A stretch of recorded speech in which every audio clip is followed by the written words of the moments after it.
Welcome to another edition of Self-Defense Across America. Okay, so we're back with some more defensive use of a firearm stories for you, and I gotta say that this week it was really slim pickings, and some of these stories just aren't really all that good. But I wanted to get a self-defense video out, so you kind of have to bear with a few of these. And I also wanted to say that I had read an article about a guy in Los Angeles who had used his legally owned gun in a home invasion at his house and now cannot get his concealed carry permit back or his license to own the gun back after using it. So if you live in some of these cities and states that are not in favor of the Second Amendment, you should know the results of what could happen if you should happen to use your firearm to protect yourself. Okay, so let's start with Chattanooga, Tennessee, where we have an adult male victim who was unharmed, and we have two suspects, a 30-year-old male who was killed and a 27-year-old male that was injured. Chattanooga police are investigating a deadly shooting on Thursday on Bonnie Oaks Drive. It happened in the 4700 block around 11:30 p.m. Police, they responded to a person shot call and arrived at the scene to find a 27-year-old man with a non-life-threatening injury. Police say the man was treated at the scene and did not want to be taken to the hospital. Police say a short time later, they were notified that a 30-year-old man had showed up at the hospital with a life-threatening injuries and eventually died. Police say the shooter has claimed self-defense and is being investigated. They are working to learn what exactly led to the incident between the three men. The names of the two men shot have not been released. Okay, this is a very poorly written story. All the paragraphs start with police say. You got to be able to come up with something better than that. But this basically, three guys got in a fight of some sort, some kind of altercation, and one guy shot two of them. And he's claiming self-defense, and the police are questioning it. It sounds like whether it's self-defense, and it's hard. Like one of these guys died, so the person telling the story is the person that shot. Now the other guy was just injured, so he's going to have his side. So we'll see what happens with that, but we don't really know what was going on. Okay, now we're going to Philadelphia to the premiere at City Line. And we had an adult male victim who was unharmed, and our suspect is an adult male, and that was killed. And this one looks like it's a home invasion. The invasion happened at the 6100 block of City Avenue at the Tower Apartments around 7:20 p.m., police said. A black man in his 20s broke into an apartment but was struck once in the head by a bullet fired by the homeowner and pronounced dead at 7:10 p.m. Okay, the police arrived at 7:20 and the guy died so the guy was pronounced dead prior to the police getting there. This is a very poorly written article as well. Police said 2 firearms were recovered, authorities said. That's the whole article. I think this is like a Thanksgiving thing, like the holidays, all the good writers took the week off and they got the backups in, and the B team isn't as good as the regular writers for these newspapers, because typically a person is not pronounced dead until the police or EMS or something show up. But this guy was pronounced dead before that happened.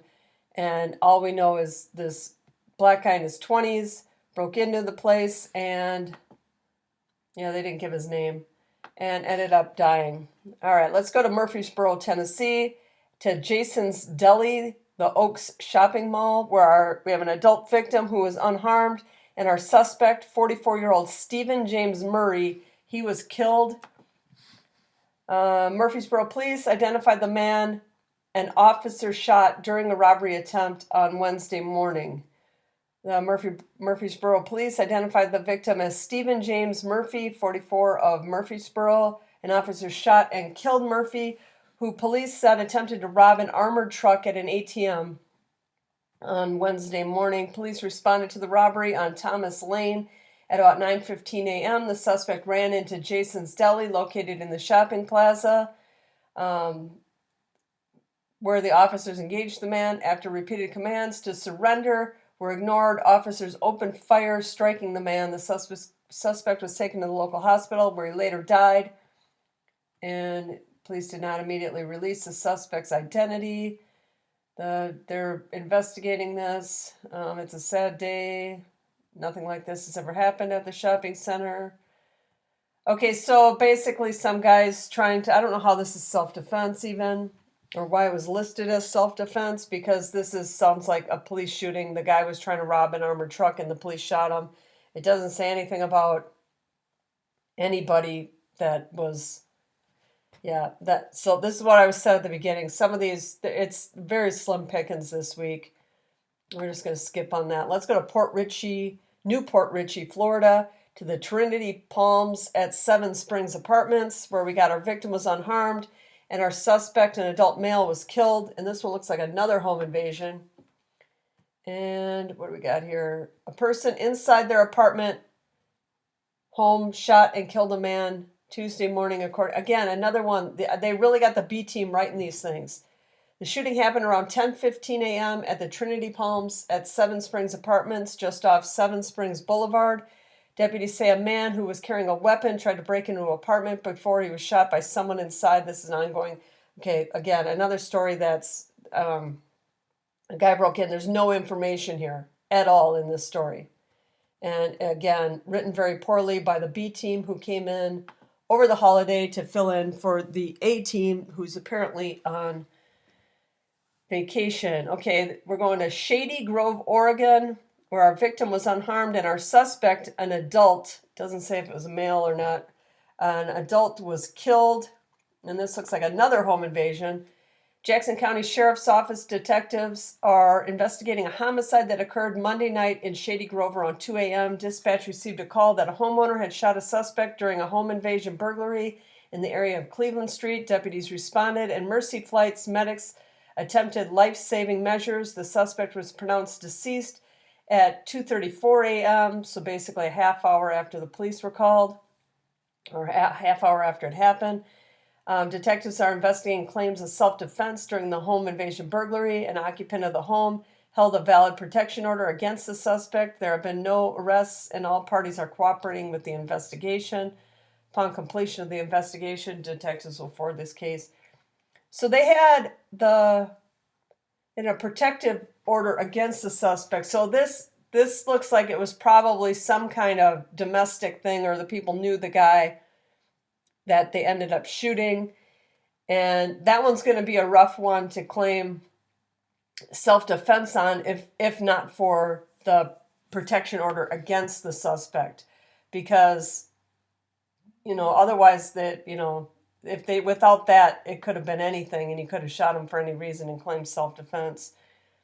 Okay, Mesa, Arizona, our victim is unharmed. This looks like it says it's a drive-by. And we got Mesa Police Department is investigating a possible shooting reported early Monday morning near Broadway. Officers were dispatched around 3:45 a.m. to reports of a man who thought he had been shot in the chest. Upon arrival, officers discovered the man in his vehicle, and he had actually been cut by broken glass. His injuries didn't appear to be life-threatening. The man told Mesa police that he was shot at by a group of people in another vehicle and he returned fire with his own weapon. Police are checking the surrounding area for additional victims and the other involved vehicle has not been located. So this guy gets shot at, and he thought he was shot, but in fact it was just the glass, probably from his windshield, that pierced his chest. So he got lucky on that one. And then, there isn't, again, much to that story. So let's go to Crockett, Texas. It's another home invasion, and our victim in this one was injured. Police responded to a shooting on Sunday after two suspects broke into a home around 7:34 p.m. 911 dispatchers received multiple calls reporting shots fired in the 700 block of East Runnels Avenue, according to a statement. Officers learned that there was one gunshot victim who had already been taken to the hospital by a personal vehicle. Police said the victim received treatment at the hospital and was later released. During the investigation, it was determined that at least two suspects forcibly entered the victim's home. When there was an exchange of gunfire, police said the victim was struck once in the right arm, but then the suspects quickly fled the area in a silver Honda Accord with a Texas plate. Detectives have identified at least one suspect believed to be involved and are working to obtain an arrest warrant for that suspect. Police have said the suspects targeted the victim and that this was not a random attack. The names of those involved are not being released at this time. Anyone with information can contact the police. So, again, another home invasion. These guys break in and the homeowner shoots and chases them away. And this was probably not the most interesting of video. A lot of home invasions, though, but a lot of these stories were written poorly, and I believe it was probably because of the Thanksgiving holiday and the top writers probably took a few days off and they're using the backups to write these things, because not one of these stories was very well written or had very much information that helps us, understand really what was going on with each of these incidents. So hopefully next week's video is a lot better for you and the stories are a lot more interesting, but I had missed a couple weeks of these self-defense videos, so I wanted to make sure I got one out this week. So sorry it wasn't as good as normal, but thanks for watching. This is a weekly video, so if you like this type of content, hit that like button, leave your thoughts in the comments, and consider subscribing. And I'll catch you next week.